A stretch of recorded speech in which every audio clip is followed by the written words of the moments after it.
Halo semua, gua Indra. Di video kali ini gua akan kembali membahas Manga Chainsaw Man chapter terbaru, yakni chapter 122. Dan oke, gak perlu banyak basa-basi, langsung saja ini dia pembahasannya. Chapter kali ini berjudul Ramalan Besar. Dan setelah di chapter kemarin Asa dan Yoru dikagetkan dengan kejadian ganjil waktu melewati apartemen, kali ini POV pindah dulu ke Yoshida yang sedang menginterogasi Femi di sebuah kafe. Nah, karena di sini Yoshida mentraktir Femi pun dengan seenak jidatnya memesan berbagai macam menu. Cuman mengesampingkan kerakusan Femi, menariknya di sini kita bisa melihat kalau Femi itu santuy aja ketika diinterogasi.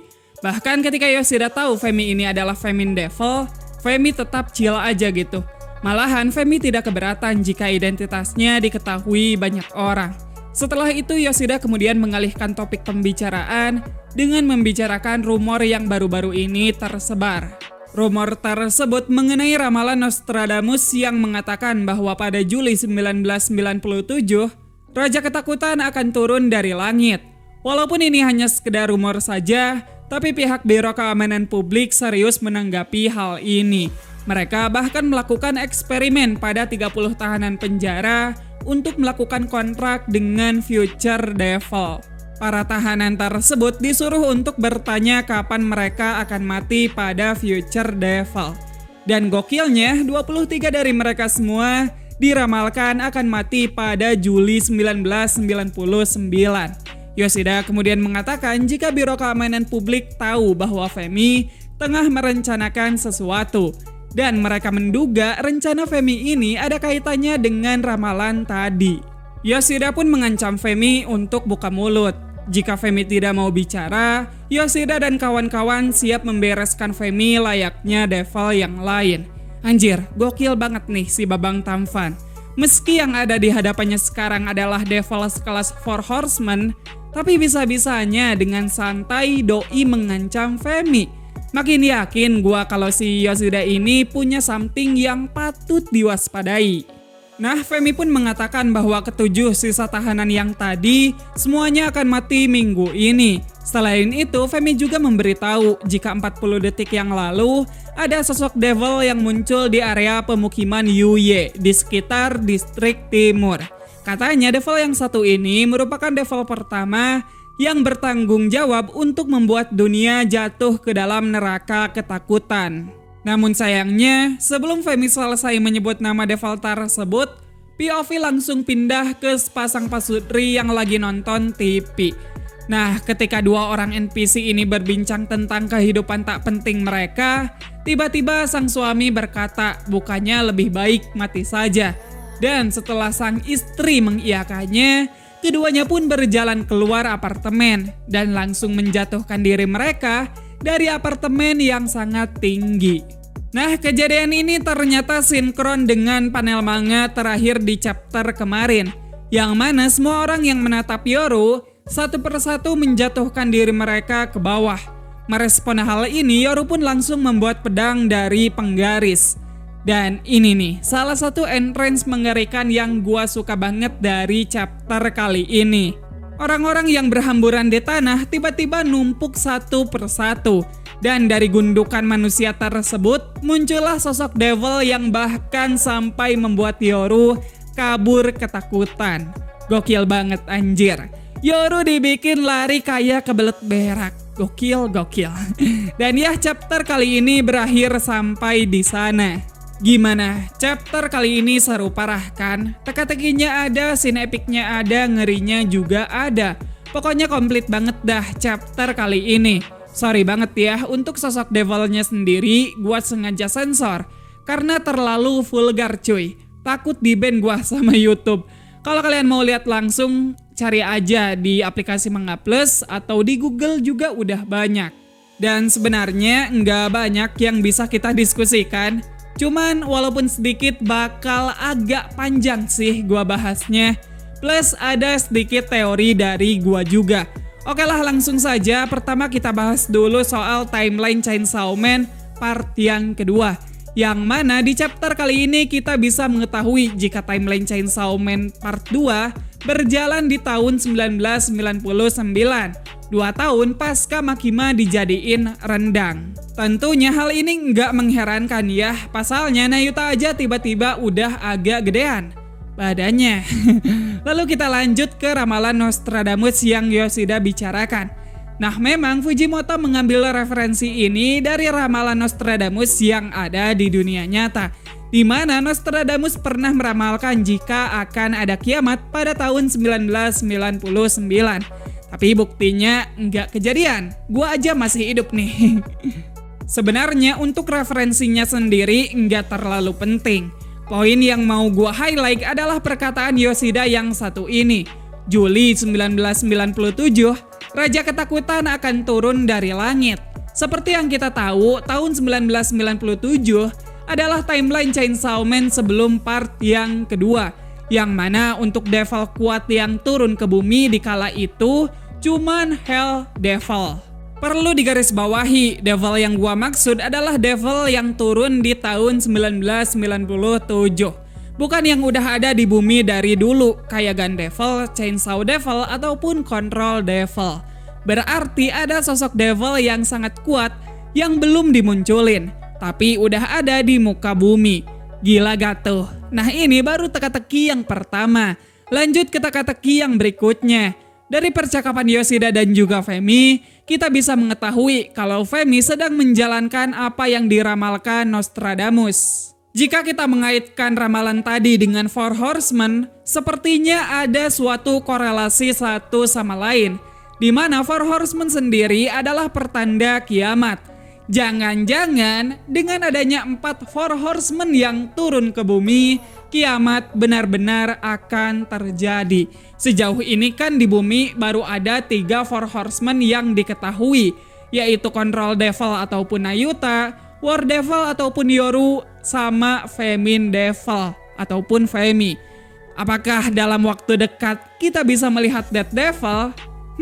Patut kita pantau terus nih manga. Lalu masih dengan percakapan Yoshida bersama Femi.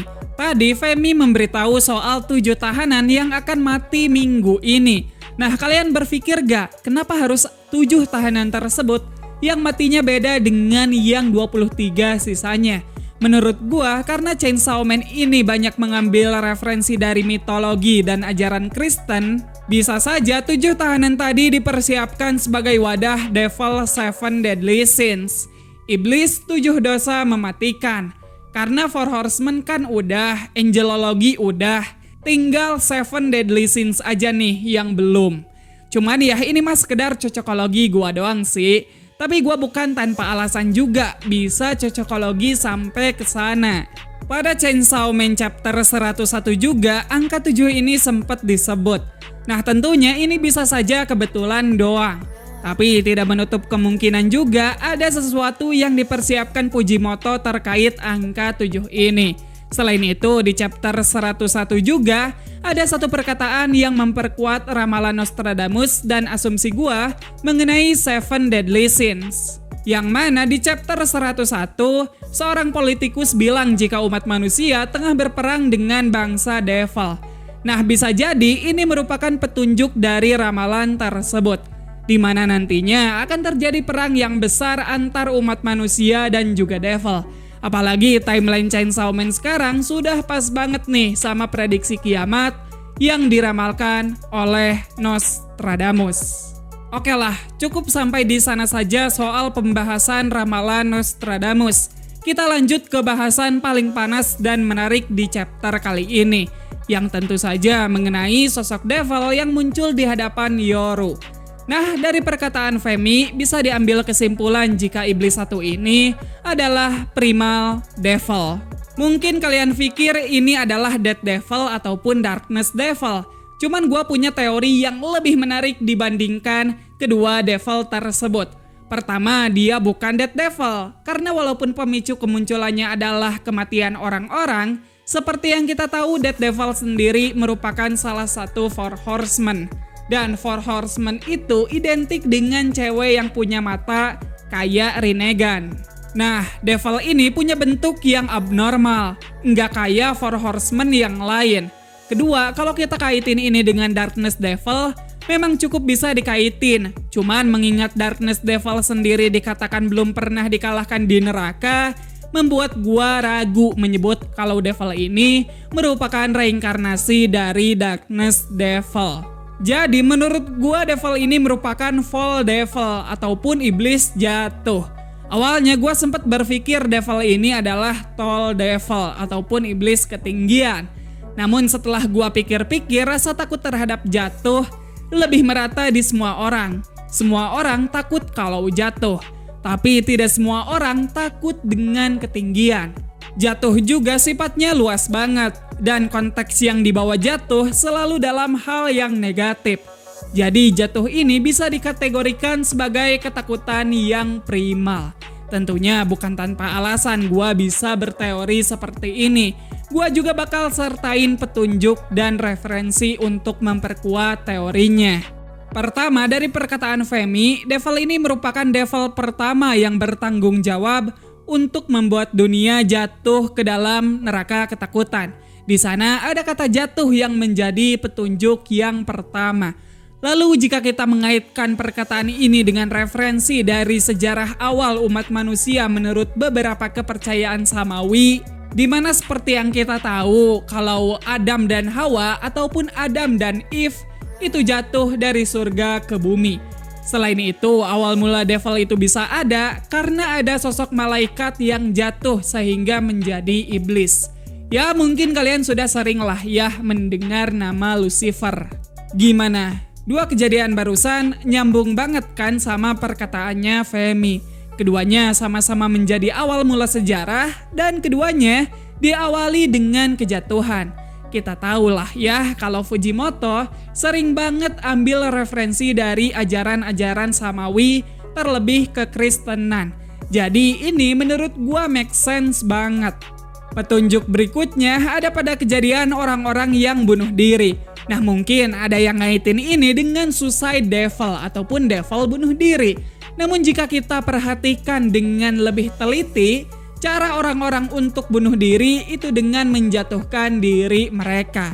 Gimana? Lagi-lagi jatuh ada lagi nih. Emang jenius banget sumpah Tatsuki Fujimoto. Dan ya ini petunjuk terakhir. Jika kalian memerhatikan bentuk kaki si devil ini, di sana terdapat kaki belalang. Yang mana belalang sendiri adalah hewan anti jatuh. Sudah seharusnya devil yang menyandang konsep jatuh tidak bisa jatuh. Jadi ya begitulah beberapa petunjuk dan referensi untuk memperkuat teori Fall Devil dari gua. Gimana menurut kalian, apakah make sense atau enggak? Kalau menurut gua sih change buat kejadiannya lumayan gede nih. Mengingat Tatsuki Fujimoto itu pikirannya out of the box banget sama dengan teori gua ini. Cuman ya gua ingatkan kalau ini masih sekedar teori saja. Jangan dimakan mentah-mentah ya. Oke mungkin gitu aja video kali ini. Makasih buat kalian yang udah nonton video ini. Sekian gua Indra dan sampai jumpa di video yang selanjutnya. Bye-bye.